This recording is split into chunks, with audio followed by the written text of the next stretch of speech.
Hi everyone. In today's video we're going to be talking about painting track and a quick, fast, easy way to do it. This is Atlas Code 100 Flex Track, 3-foot pieces, you can see there. And they come in bundles of 5 like this. Your local hobby shop might sell them individually or however. This is a box. Box has 25 in it. I actually required 2 boxes of this for the new layout plan. So there's 50 pieces of flex track right there. This is what it looks like when you start.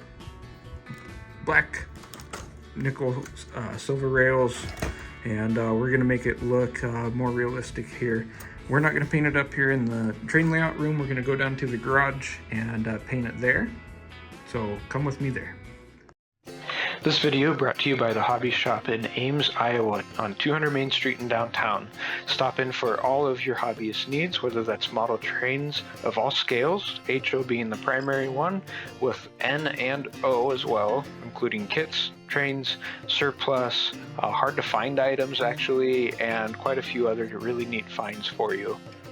You can also find model kits to build, whether that's aircraft, sci-fi, vehicles, you name it.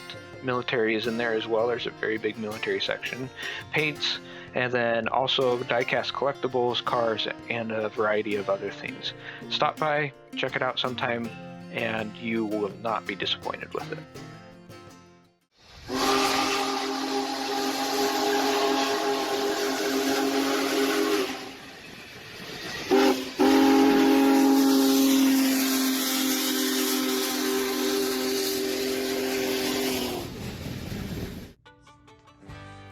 Alright, so we're down here in the garage, moved anything important out of the way, vehicles especially, and need to spray paint them.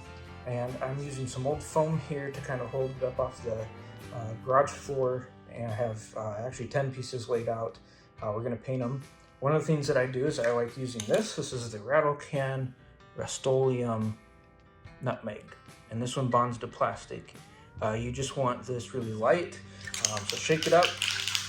And you're going to do some light, quick coats. You don't want to get it on there thick. I'll show you what that looks like here in just a second. And then as soon as you're done with spray painting all of these, you're going to take a paper towel, and I like to wrap it around the lid and like this. And then you're going to wipe off the excess paint off the top of the rails, and that's going to save a lot of work for us when we go and try and clean it.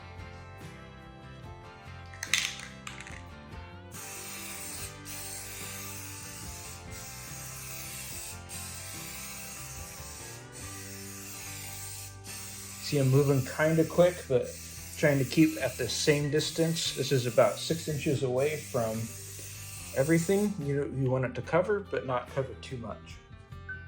Let me paint the others, we'll be right back. Okay, once you're done with that, you want to go hit the other side. See, I missed a spot there. Hit the other side, that way you get it on the ends of the other ties, and then you're pretty good. That one should be an even lighter dust coat.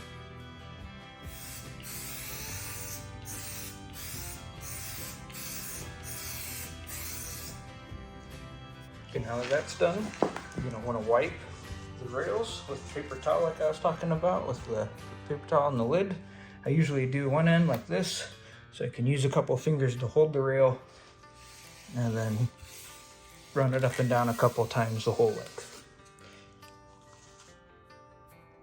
When you're done with that, it's pretty much what your paper towel will look like. You probably have to flip it halfway through. You can see that I did that. That's what it really looks like. But then that's a good thing. We're gonna set this up, let it dry, and show you what the next steps are after it's dry. Okay, now that our track is dry, take a look at what it looks like now. Instead of the typical black, it's a lot more realistic looking. For you. The sides of the rails aren't as shiny, and even though you can go over those later, it's a good start. Later you can go over those with some sort of rust paint. There's also a paint pen that Walthers makes. Actually, I think it's with Incinix, that is rusted rail, and you just kind of drag it in there, which is pretty neat. Use a micro brush. You can pick them up at your local hobby store. You know, it looks pretty decent. We'll do some weathering to it later, but that'll be after we get ballast down. And the next step we need to do is clean the rails. And even though they look pretty shiny, it never hurts, just in case you missed any that the paint that you're wiping off. I like to use one of these. This is from Walthers, and it's two-sided. Forgive my dirty fingers there from the paint. This darker side is a more gritty one. You can kind of see the sparkles in it, and it's a little harder. It's good for scraping off anything. And then this side, the white or light gray side, is a softer one, good for kind of the last touch-ups. What you want to do, and if you don't want to use that, they make stones like these that works. These work just as well, but I'm just a little bit bigger fan of the other one. You want to start with the gritty side. You're going to hold your rail with one hand. You're going to start scraping like this. You can already see a little bit of an increase in the reflection there in the camera from the top of the rails. After you've gone over your entire track, flip it over to your light side and polish it. This is going to make sure that your locomotives don't have troubles going over the tracks and that you have nice smooth running. Now you can see that difference. Next step is we're just going to have to keep painting track and putting more down.